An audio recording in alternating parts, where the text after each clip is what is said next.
ఒక రూపాన్ని పట్టుకుని ఈ రూపమే పరమాత్మ, ఈ రూపం కన్నా నేను ఇంకో రూపం భగవంతుడు కాదంటానంటాం పొరపాటు. అంతటా పరమాత్మే అనేక రూపాల్ని పొంది ఉన్నాడు ఆయన అవసరాన్ని బట్టి.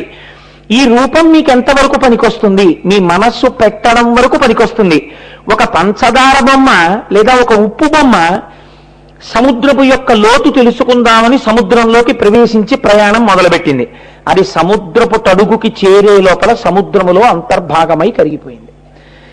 ధ్యాన శ్లోకంతో ప్రారంభమైనటువంటి ఉపాసన ప్రారంభమై ఒక పరమాత్మ యొక్క స్వరూపాన్ని మనస్సుతో పట్టుకోవడానికి చేసేటటువంటి ప్రయత్నంలో ఇంద్రియములన్నీ వెనక్కొచ్చేసి మనస్సు లోపలికొచ్చేసి ధ్యానము చేస్తున్నవాడు, ధ్యానము చేయబడుతున్న వస్తువు, ధ్యానము అన్న మూడు చెరిగిపోయి ఒక్కటైపోతుంది. ధ్యాన జాతృజ్జేయ రూప మూడుగా ఉన్నది ఒక్కటిగా మారిపోతుంది. అప్పుడు ఏమయ్యారు? సోహం సోహం అహం బ్రహ్మాస్మి, మీరే ఈశ్వరుడు అవుతున్నారు. అప్పటికి ఆ రూపం మీకు పట్టుకోవడానికి ముందు కావాలి. నేను తరచు చెప్తూ ఉంటాను ఒక ఉదాహరణ. ఈ పట్టుకునేటటువంటి వస్తువు ఎటువంటిది? ధ్యానము చేత. అంటే మీరు గోడ దూకాలి అని అనుకున్నారు అనుకోండి, చిన్నప్పుడు హై జంప్ చేసేవాళ్ళు స్కూళ్ళల్లో ప్రాక్టీస్ చేస్తూ ఉంటారు. వాళ్ళు ఎక్కడో స్కూల్ గ్రౌండ్ లో ఒక దూరంగా ఉన్న చోటు నుంచి ముందు దూకవలసినటువంటి గోడ దగ్గరికి పరిగెత్తేటప్పుడు చేతిలో ఒక పొడుగాటి కర్రని పట్టుకుని పరుగు పరుగున వచ్చి ఆ చేతిలో ఉన్నటువంటి కర్ర యొక్క రెండవ చివరని భూమికి గట్టిగా తాటించి తన శరీరాన్ని ఆ కర్ర యొక్క ఊతం చేత పైకి లేపి గోడ మించి అవతల వైపుకు పడిపోతాడు. పడిపోయేటప్పుడు ఈ పట్టుకెళ్ళినటువంటి కర్ర తనని, ఏ కర్ర తనకి ఆధారంగా వచ్చి తన శరీరం పైకి లేవడానికి ఉపయోగపడిందో ఆ కర్రని తాను తీసుకుని వెళ్ళడు.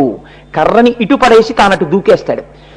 ఒక స్వరూపాన్ని పట్టుకుని ధ్యానం చేసి చేసినటువంటి ధ్యానము చిట్ట చివరికి ఏ స్థితికి ప్రయాణించాలి అంటే అంతటా ఉన్నటువంటి పరమాత్మని కన్నులు విప్పి కూడా దర్శనం చెయ్యగలగాలి.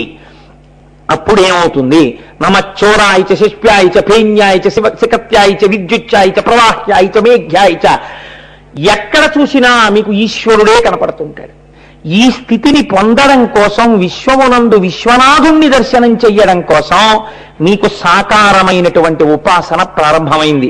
కాబట్టి ఇప్పుడు విశ్వనాథుని యొక్క ఆవిర్భావము రెండు కోణముల యందు ప్రారంభమైంది. అందుకే సదాశివ సమారంభాం శంకరాచార్య మధ్యమాం అస్మదాచార్య పర్యంతాం వందే గురు పరంపరాం. మొట్టమొదట లోకానికి ఈ ఉపాసన క్రమాన్ని నేర్పడానికి నిర్గుణము నుంచి సగుణమై వెలిసినటువంటి మొట్టమొదటి భూమి